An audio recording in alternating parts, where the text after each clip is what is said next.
some time. I think it was last year, but one. I think one of my friends found out she was expecting, right? And when she told me, I was the first one to find out. And let me tell you, at first I felt so left out. I was like, oh my gosh, so we need to be having children at this age. What am I doing with my life? I felt left out at first because officially I became the last one in the group to have a child. And I thought to myself, okay, this is weird. I'm the last one officially. But after giving it some thought, I thought to myself, but would I even be ready for a child right now? And trust you me, I'm old enough for a child, but I'm still scared of teenage pregnancy. You cannot convince me.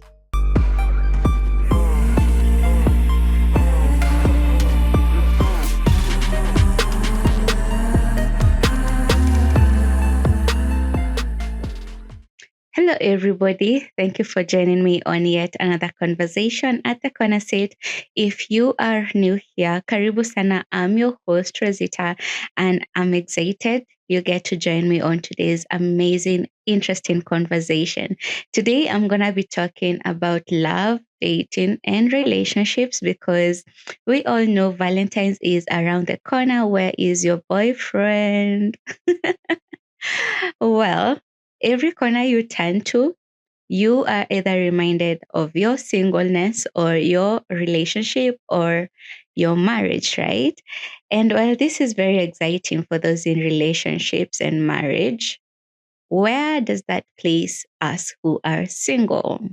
First of all, why do people never believe when I say I'm single? Like, why don't you? Anyway, I am so single. I'm not thinking of anybody and nobody's thinking of me, which is a very interesting phase to be in. So, on today's conversation, I'm going to be sharing to you things that I have to say as a 29-year-old single lady.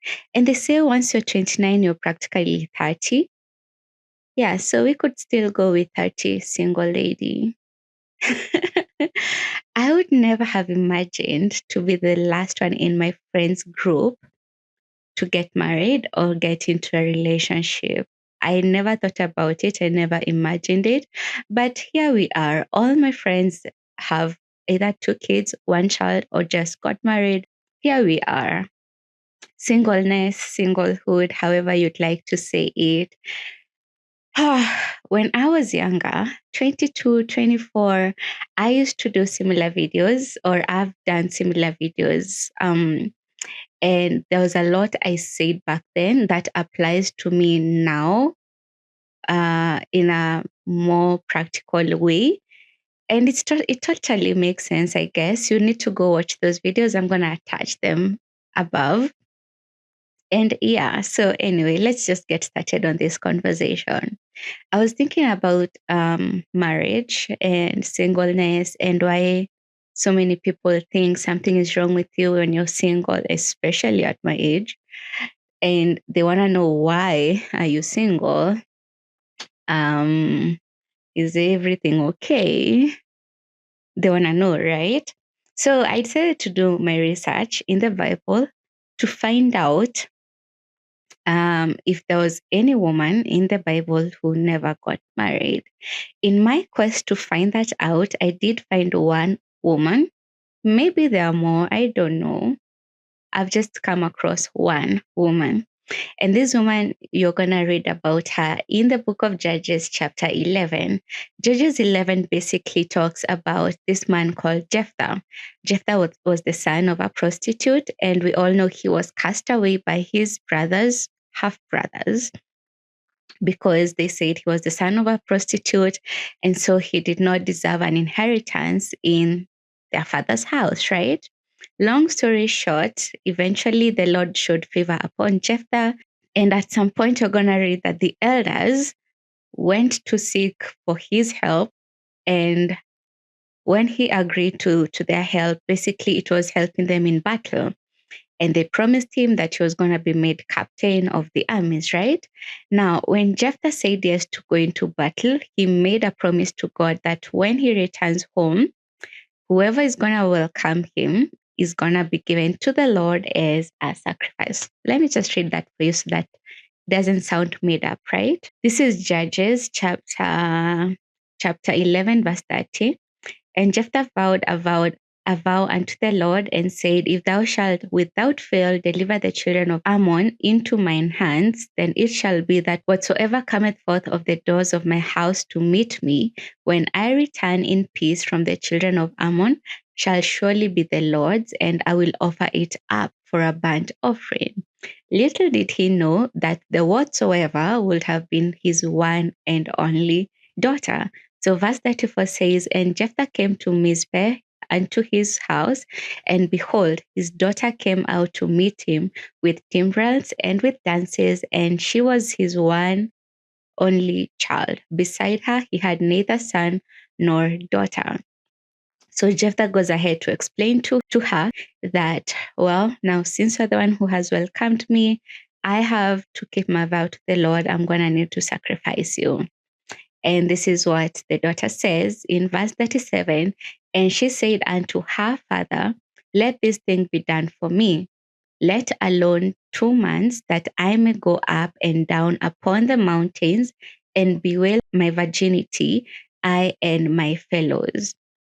In other words, the daughter was like, Well, I agree. You've made a vow to the Lord. So, yes, sure, sacrifice me, but please give me 2 months. I need to go and bewail that I'm not married. I need to go to the mountains for 2 months and cry that I'm going to die a virgin. If you read several versions, you're going to be so astonished at the words that were used. One of them has said, mourn that I'm gonna die without getting married. Another version says, I've not known a man, yet I'm gonna die. Another version says, I need to go bewail my virginity and that I've not known a man. It was overwhelming, honestly, when I first read it, because as I thought to myself, was it that bad? Was it that bad that you were gonna die for a good cause, remember? And you're not married and you're a virgin, right? And I've been thinking about it ever since. And yeah, so apparently it was such a big deal. The Bible says in verse 40 that the daughters of Israel went yearly to lament the daughter of Jephthah, the Gileadite, 4 days in a year. Imagine, was it that bad? Was it that bad? Every year, 4 days, they would just go to lament her. And they're lamenting that she didn't get married.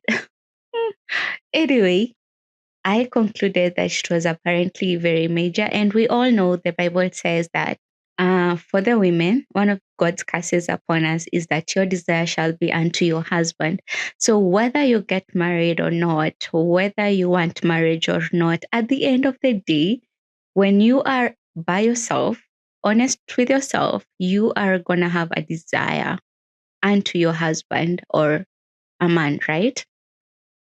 So, yeah, basically, I found that to be very interesting. So, here we are, almost 30 and single.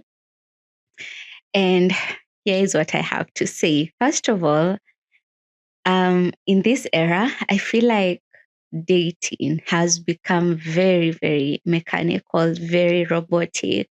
There are so many dating coaches out there, so many women out there telling you, do this so that he can do this. Don't reply fast. Never call him. Um, Make sure he knows that you're the prize. Don't respond quickly. Oh my gosh, there's a lot out there. And it gets me thinking, okay, so what do I do when I really want to talk to somebody or I want to talk to him? What do I do when what I want to say has to be masked so that he cannot think I'm desperate? It's a lot of work. Honestly, it's exhausting.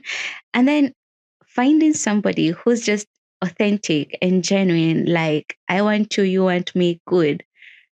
It's so difficult. My goodness, ladies, I would love to know your experience. How has it been for you out there? Do you feel the need to have to show up in a certain way, perform that you're very wealthy, perform that you have an accent, perform, I don't know. Oh my gosh, it's exhausting. Let me know if you've fallen victim to performing, because my gosh, I can't. It's too much work, and I feel it would be easier for all of us if we just decided to be authentic. If we just decided, I woke up in the morning and I wanted to call you first, and it's okay. It doesn't have to be interpreted as desperate. It doesn't have to be interpreted as needy or it's a lot, honestly. And probably that's why us who desire for that authentic connection just takes so long to find it. And honestly, I would rather take long to find an authentic connection than fake my way into a relationship, because I feel like once you fake your way into a relationship, you have to fake the rest of it as well. You have to fake your way into marriage, and then you get into marriage and you have to continue faking. Oh my gosh, it's too much work. I'm sorry. I don't think I want to do that. So, no, thank you. And so, I'm wondering if you probably think the same way that I do. So, dating for me, or rather in my observation, has been very exhausting and mechanical, and just hoping an era is going to come where it's more authentic and more realistic, right? Yeah. So the second thing I want to say about as a single lady who's almost 30 is I feel like pressure is mostly imagined. Hear me out, okay? When I was younger, I used to tell ladies who are older than me, and by older than me, they were like 27. Oh my gosh, I'm past the old age. I used to tell them, don't allow anybody to give you pressure. Don't allow your family to pressure you. Don't allow society to pressure you.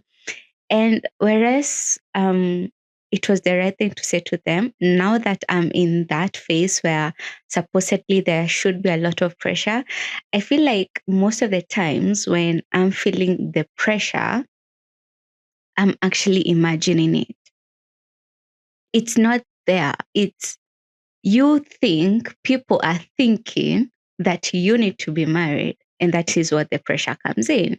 That is where you get and you're like, oh, people are pressuring me because this is my thinking. I could be wrong. I don't know. But when somebody asks you, so are you thinking of marriage? I feel like it's a very authentic question, right? It's a very genuine question. It's asking for your future plans. It's not telling you what you should do in your future or in your present, right? And that's the whole difference for me. So I feel like mostly pressure has been imagined, and in the process, we give ourselves more pressure than the pressure that is actually coming from people.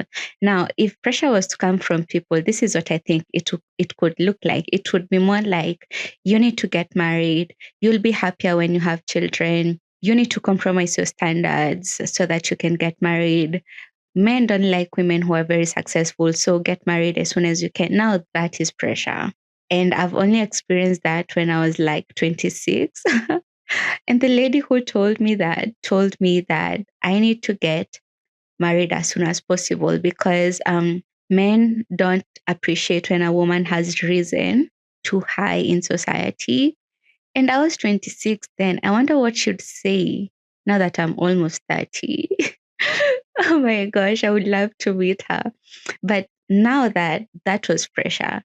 Other than her, I've not met anyone who has told me you need to, right? So, in my experience, I feel like pressure is more imagined.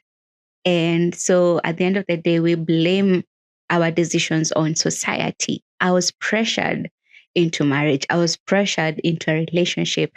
I was pressured into lowering my standards. I was pressured into this and that. And that's where we're failing. You're not taking responsibility for your decision, but rather putting the blame on imposed pressure from people around you, right? If you're younger or my age and you're feeling pressure, you need to ask yourself, is it really coming from people outside of you, or are you imagining that they are giving you pressure?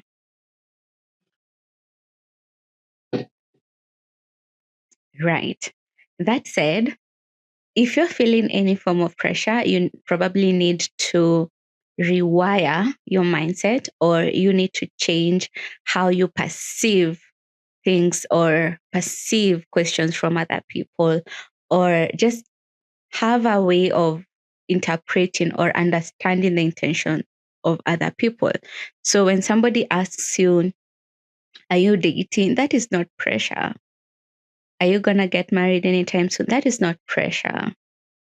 How you interpret it is what actually gives you or makes you feel like you're pressured, right? Yes. So the third thing I want to say as a single who's almost 30 is take your time.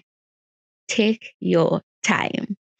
Benjamin Zulu did not lie to us when he said, ladies, take your time and don't allow yourself to get married too early.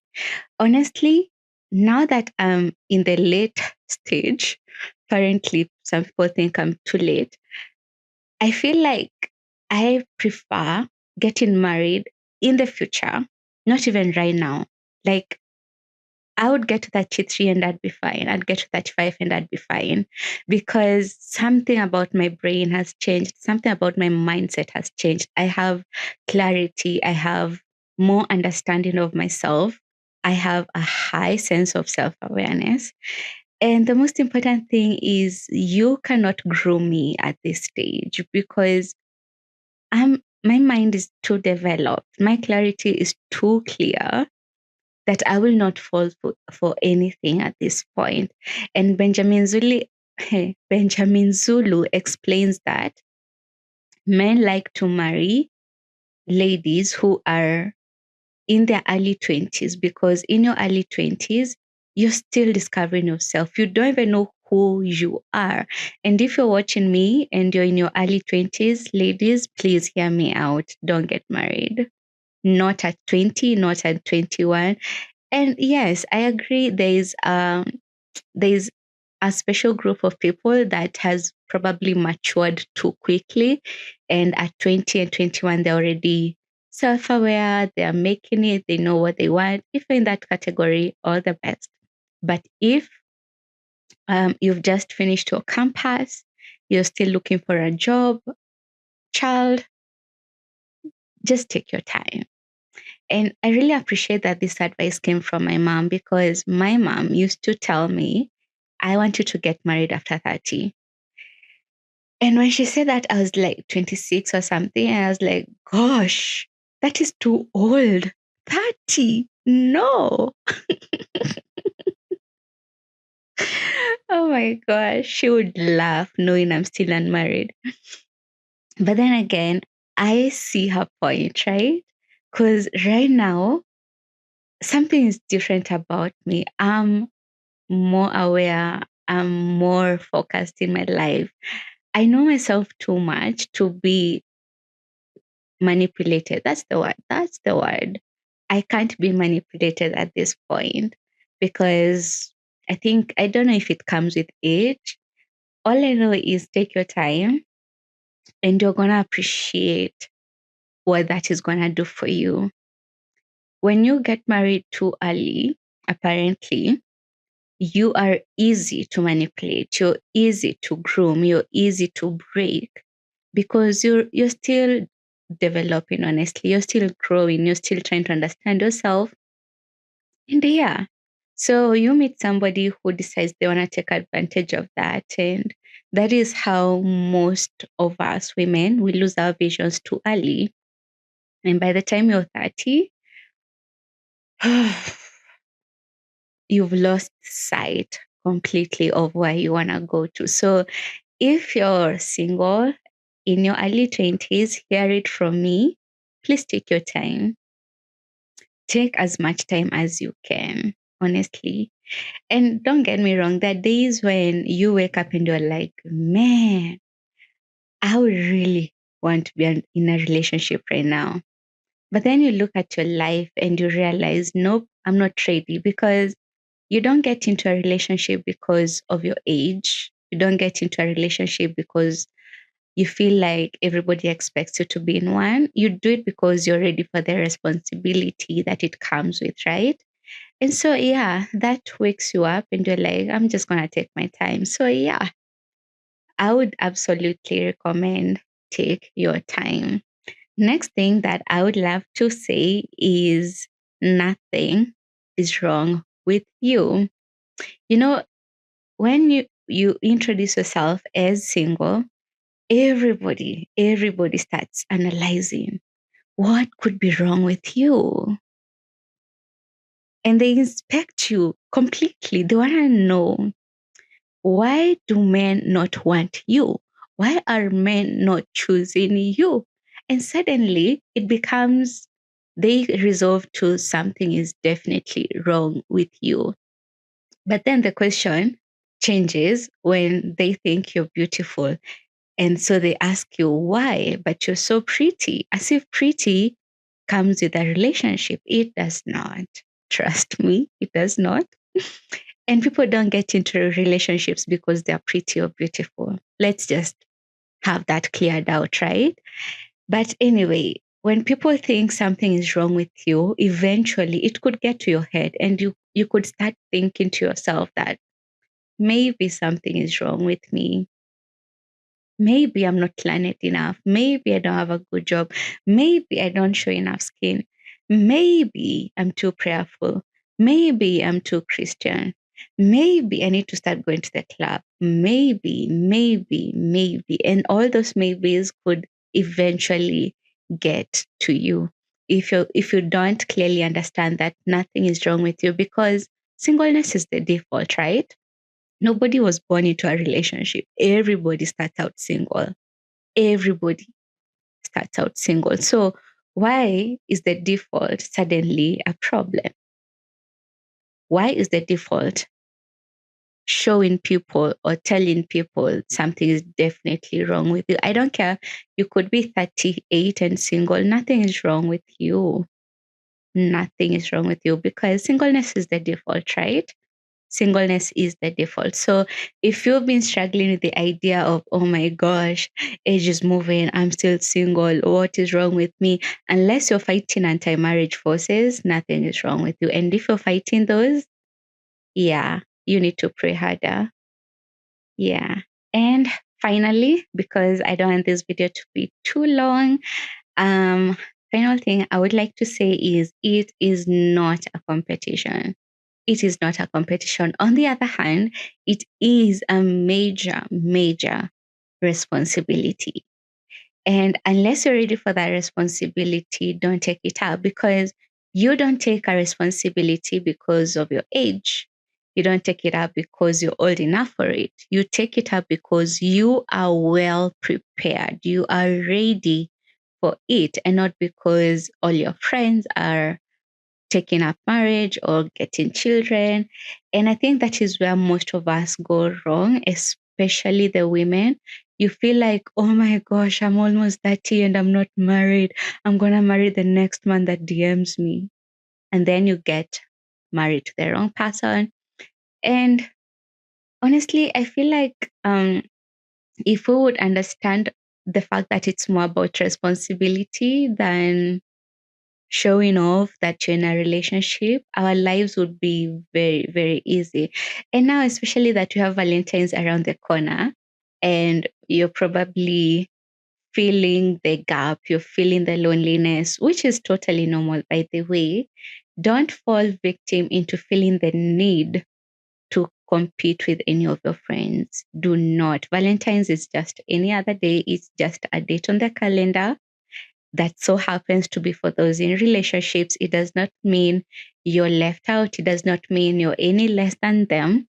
It does not mean something is wrong with you because you don't have a lover next to you, okay? And I want you to understand that it's more about a responsibility. Responsibilities are given to those who are well prepared. They're taken up by those who are ready, and not because you're old enough, right? I remember sometime, I think it was last year, but one, I think one of my friends found out she was expecting, right? And when she told me, I was the first one to find out. And let me tell you, at first, I felt so left out. I was like, oh my gosh, so we need to be having children at this age. What am I doing with my life? I felt left out at first because officially I became the last one in the group to have a child. And I thought to myself, okay, this is weird. I'm the last one officially. But after giving it some thought, I thought to myself, but would I even be ready for a child right now? And trust to me, I'm old enough for a child, but I'm still scared of teenage pregnancy. You cannot convince me. So I was like, I'm really not ready for a child.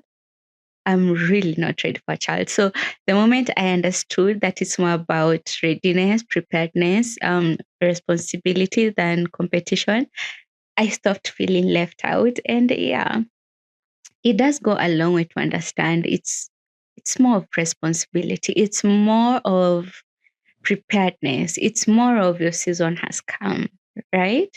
And less of I need to because I am this particular age. And probably you're watching me and you're 25. And ladies, we are told we need to get married at 25. That's the goal for all of us. It was my goal. Well, mine was more of 27. But then, uh, are you ready? Are you prepared for it? Are you ready for what it comes with? That should be the biggest question. Yes. So I don't know if what I've said has resonated with you. I don't know if it has made any sense to you. If it has, I would love to have a conversation with you in the comments. Go ahead, drop a comment.